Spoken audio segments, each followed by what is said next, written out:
Brothers and sisters, welcome to our today's program of Taux du Jour. Today we are going to talk about a couple of points, and the first one will be with regard to the President Félix Tshilombo. Is he able to raise his voice against Joseph Kabila? And following that one, I would like also to talk a little bit about Albert Yuma, who is an influential boss of Jekamine, who actually is caught between Kabila and Tshilombo. Without wasting time, let us go straight away to our point. The Congolese president, after considering a dissolution of the National Assembly, continues his showdown with the FCC of Joseph Kabila, to whom he attributes the blocking of several of his initiatives. It is because he is very attached to his constitutional reform, which notably provides for the return to a presidential election with 2 rounds, that Félix Tshilombo publicly threatened on January 19 in London, where he attended the United Kingdom Summit Africa to dissolve the National Assembly. His fear is that it, which is controlled by the FCC of Joseph Kabila, would obstruct the project. Already on January 16, the Congolese head of state had brandished the same threat when he summoned Janine Mabunda and Alexis Tambwe Mwamba, presidents of the lower house and the Senate, respectively. However, since then, Tshisekedi has, according to our source, decided to calm down the game. On January 23, he sent his High Representative Kitenge to inform Kabila that he did not intend to dissolve the company for the time being. Assembly. This discreet interview lasted 2 hours. 3 ministers in the sight of Tshisekedi. The president and his predecessor will meet very soon in an attempt to ease the remaining tensions. In addition to the thorny issue of Jekamine debts, they should especially talk about appointment to the head of public companies and financial authorities, like General Directorate of Taxes, General Directorate of Customs and Excise. Tshisekedi also accuses certain ministers of blocking his initiatives on the orders of the FCC. Also, according to our source, José Sele Yalanguli, Minister of Finance, Clément Kwete Nimi Bemuna, Minister for Portfolio, and Celestin Tunda Yakasen, the Minister of Justice, are directly targeted. The first is accused of blocking funding for the 100 Days program. The second of blocking of funding for openly countering Tshisekedi's directives, and the third of refusing to ratify the orders of June 3, 2019, appointing the new leaders of Jekamine and of the SNCC, National Society for the Railway. Tshisekedi suspects these ministers of obeying Nehemiah Mwilanya, the FCC coordinator, and Emmanuel Ramazani Shadari, the General Secretary of FCC. Albert Yuma, the influential boss of Jekamine, caught between Kabila and Tshilombo. Although supported by Joseph Kabila, the boss of Jekamine, in dispute with the Israeli Dan Gatler, could pay the price of an anti-corruption policy of the head of state, Tshisekedi.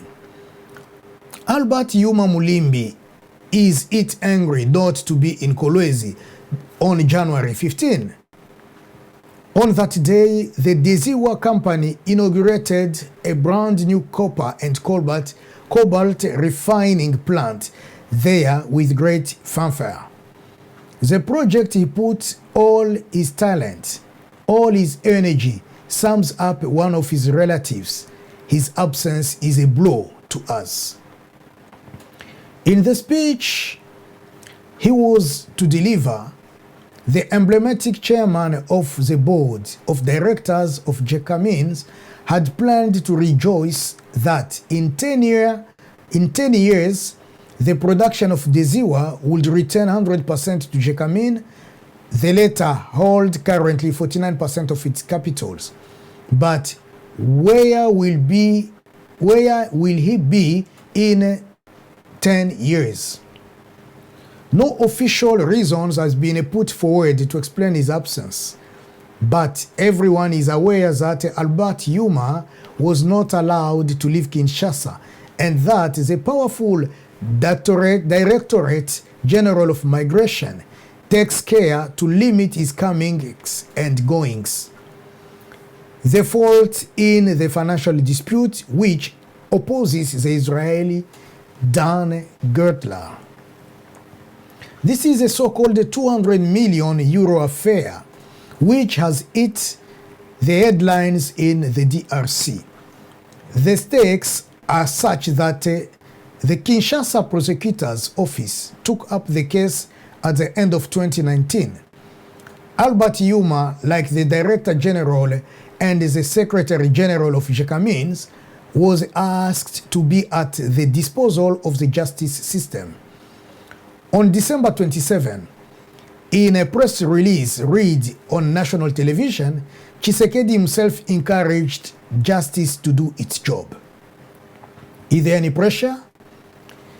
If the affair has such an impact, it is because Yuma is, at 64, an important figure in the Congolese economy.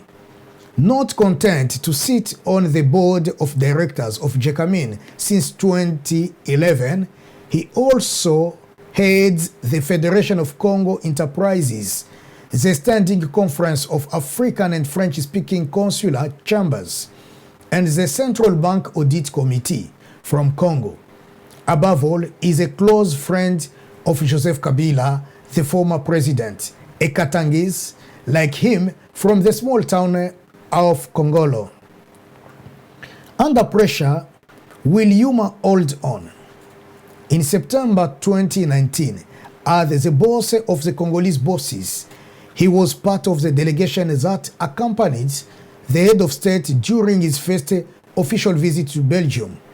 The two men had enjoyed good relations in recent months, but Tshisekedi, who came to power just a year ago, has made the fight against corruption his priority and knows he is eagerly awaited by his public opinion and by his international partners on the subject.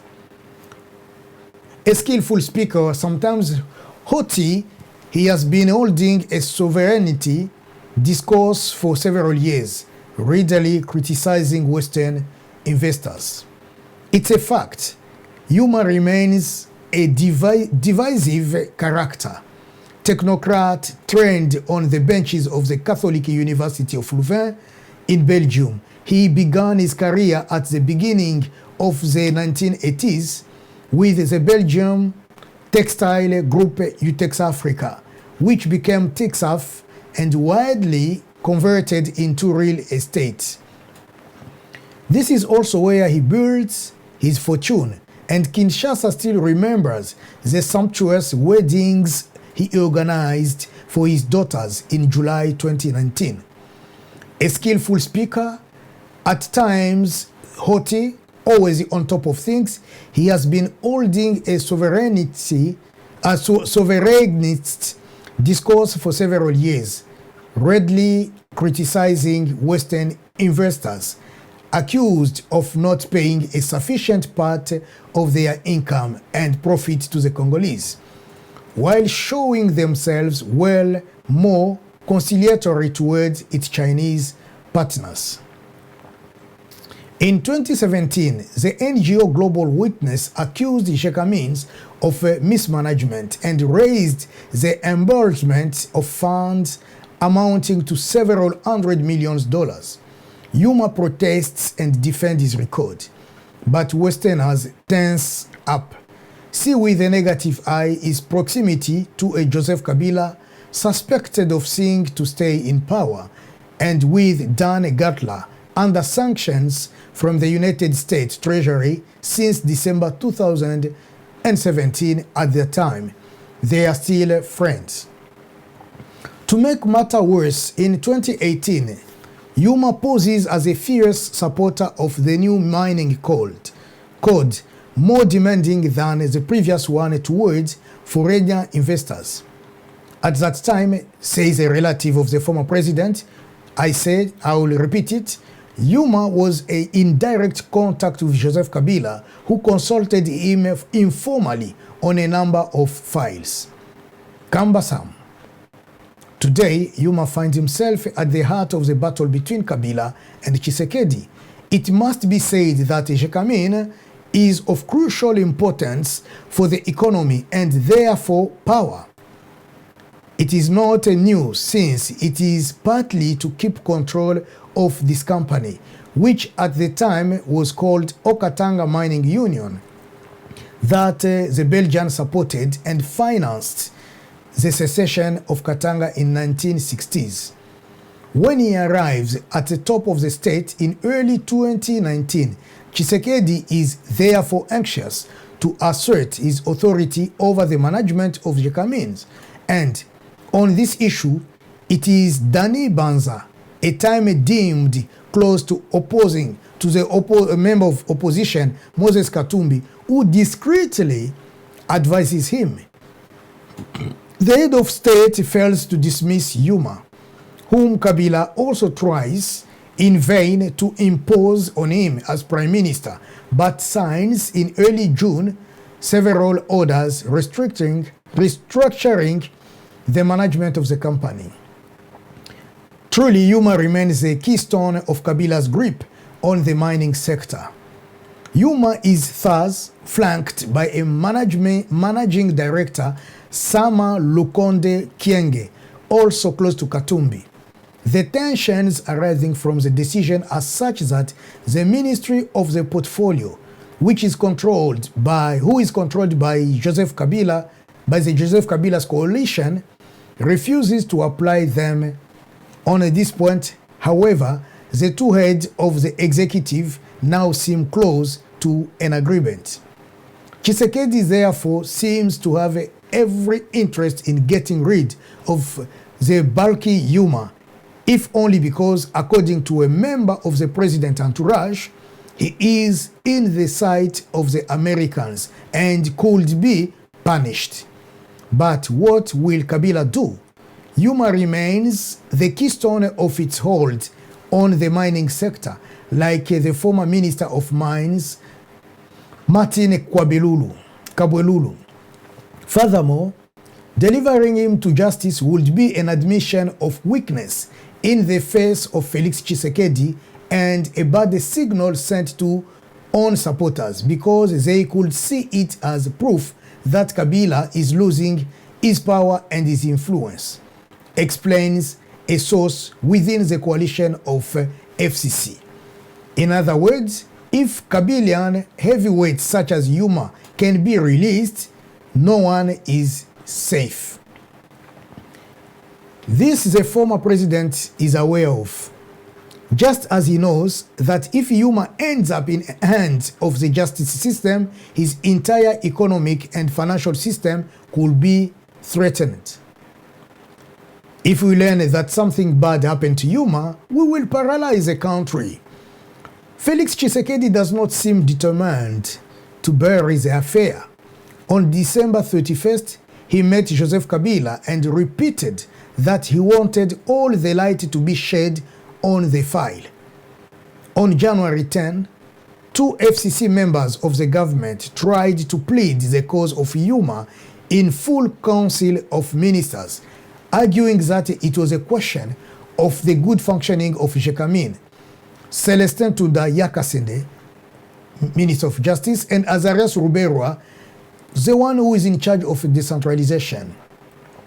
But the president opposed them an inadmissibility, specifying that he had blocked a letter that his keeper of seals had wanted to send to the public prosecutor, asking him to authorize the leaders of Jekamin to travel to Lubumbashi, where the company's headquarters are located. The president was very upset that day, said a minister. He was intransigent. It remains to be seen whether a political and not a judicial solution can still be found, knowing that the FCC does not intend to back down. On January 22nd, Emmanuel Ramazani Shadari, the leader of Kabila's party, publicly warned, Yuma did nothing. We are looking for a fault. But what fault? If we learn that something bad has happened to him, we will paralyze the country. To understand the origin of this file, we must go back to October 2017. At that time, the company Floret Mumi, owned by the Israeli businessman Dan Gatler, agreed to lend Jekamin's 200 million euros. A first tranche of 128 million euros is paid. 6 months later, in April 2018, this loan matures, but the mining company refuses to reimburse the sum. According to lawyers of Jekamin, discharging this debt while Gertler has been subject to sanctions by the United States Treasury since December 2017 would expose Jekamin to sanctions, an argument refuted by the lawyers for the Israeli businessmen. In the meantime, this debt contracted by Jekamin from Floret Mumi has been transferred to another Getler's company, Ventura. It was the latter who brought the Congolese justice to demand the settlement of the 128 million euros, winning the case before the Commercial Court of Lubumbashi last November 14. Jekamin appealed. Pending the legal or political outcome of this case, civil society is still questioning how Jekamin has used these funds. The company first assured that the loan was intended to finance development projects, before explaining that the money had been used to pay tax advances. So this is what I should share with you for today. And I'm going to stop there now, wishing you a great morning, a great day, and it's up to you now to pull the rope and understand what is behind all this type of politics that Congo has been going through. What is going on behind the curtains? What has been going on behind the memories, the mental capacities of some of our leaders? May God help the Congo. May God bless Congo. Our Congo will remain one country, one nation. And if we love each other and we hold hands together with our little contribution, we will make our country to stand up again. Thank you very much for your understanding and for your cooperation. Don't forget to subscribe. Don't forget to click on like. Don't also forget to share our videos, as well as our bank account number is just in front of us here. Please look at it, write it down, and support as much as you can. Thank you for your generosity, and we will see you again in coming days. Thank you and goodbye for now.